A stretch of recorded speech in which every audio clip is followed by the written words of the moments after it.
Magandang buhay mga kaganda! It's me again, Ana Luisa Cruz Empig, and welcome to my channel. In today's vlog, gagawa po tayo ng DIY for acne-prone skin. So, ano po yung mga kakailangan natin dito? Yung main ingredients ay yung egg, olive oil, at saka honey. Ayan po. Kung wala po kayong olive oil, pwede naman po coconut oil or baby oil, no? So, yan. Pero bago po tayo mag-prepare ng ating mga ingredients na to, bago natin i-mix to, maghuhugas po muna tayo ng ating mukha. Natin ng clean water o tap water, and then yung inyong soap or facial wash na ginagamit araw-araw, no?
Ito na po yung ating mixture. Ayan. So, ilalagay na po natin sa ating mukha. Gagamit lang po tayo ng kamay. No? And then, yung ating buhok, make sure po na hindi po siya dito sa ating mukha. Okay.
Ayan.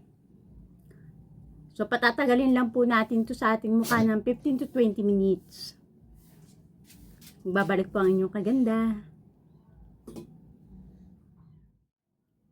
Yes, I'm back! O, ayan na.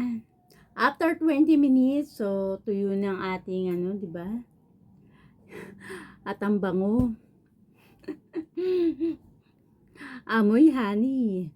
So, huhugasan na natin ang ating mukha. Gamit pa rin ang ating tap water and ating paboritong sabon.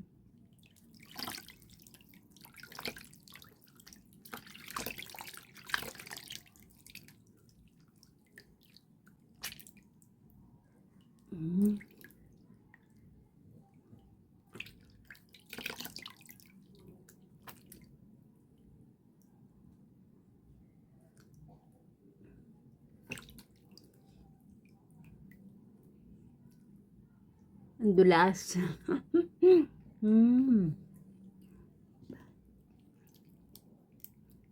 Dulas ng aking mukha. Di ba? Shiny, shiny na.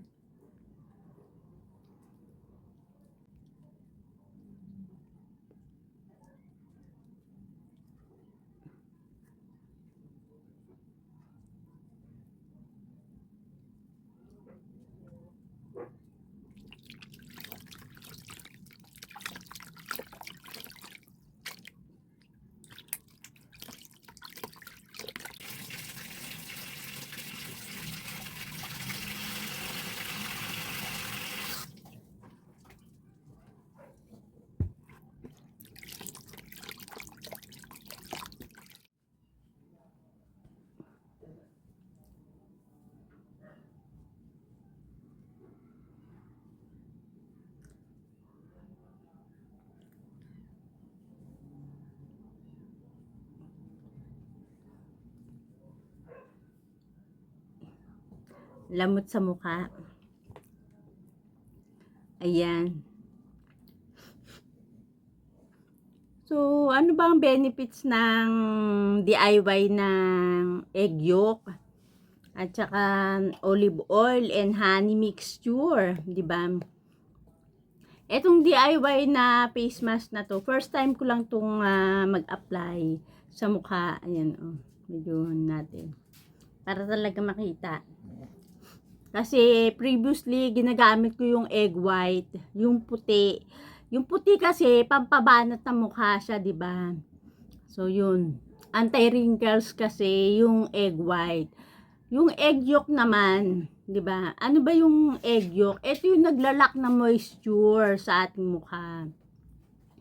So, para mapanatiling moisturize yung ating mukha. Ibig sabihin, parang glowing, di ba?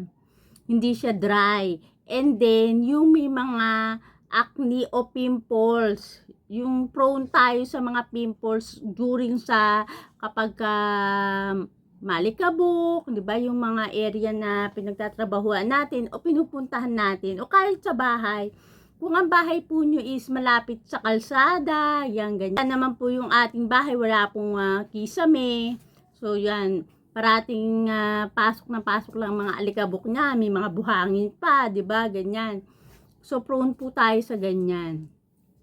Ngayon, ito pong DIY face mask na ating tinry ngayon is talagang para sa akin, marirecommend ko po sa inyo kasi nga nakakapagpa-moisture as per sa mga nababasa ko po kasi nabasa ko po ito sa Google na maganda po talaga siya sa mukha, no? Since DIY siya, organic, yan, makakatulong po sa atin, no? At ang honey, alam niyo naman po yan, anti-inflammatory at antibacterial na tumutulong para sa ating mga pimples na mag-heal agad, 'di ba? Talagang prone kayo sa mga ganyan.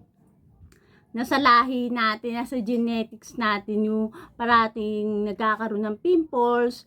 So, maganda po yung honey na ilagay sa ating pang DIY na rin, o di ba? Ayan, o di ba? Makikita niyo na napakasapol, yung ano siya, malambot. Di ba? Soft. Soft yung ating face, yan. Ang sarap ng pakiramdam. Pwede nyo po itong gamitin o gawin sa inyong face twice a week, di ba? Kung medyo pa po kayo, nagdadalawang isip, pwede nyo po munang try sa braso, sa kamay, bago nyo po gamitin sa inyong mukha. Etong DIY nito, hindi lang naman din dito sa mukha, pwede po sa leeg, 'di ba? Sa mga braso, 'yan. Kasi hindi lang naman po minsan yung mukha natin nagkakaroon din ng mga pimples eh. Pwede nga rin mga likod-likod natin dito sa mga leeg, 'di ba? Minsan may mga pimples yan dito sa sa dibdib. Yan. So pwede niyo pong gamitin 'to. Try niyo po, very effective po para sa akin. Kung nagustuhan niyo po ang video na ito, huwag niyo pong kakalimutang mag-like. At subscribe na rin po ang aking channel, Ana Luisa Cruz MP, para ma-update po kayo sa mga susunod ko pa po mga DIY na beauty remedies. Kakalimutan, kalembangin niyo na po ang notification bell. Maraming salamat po. Bye!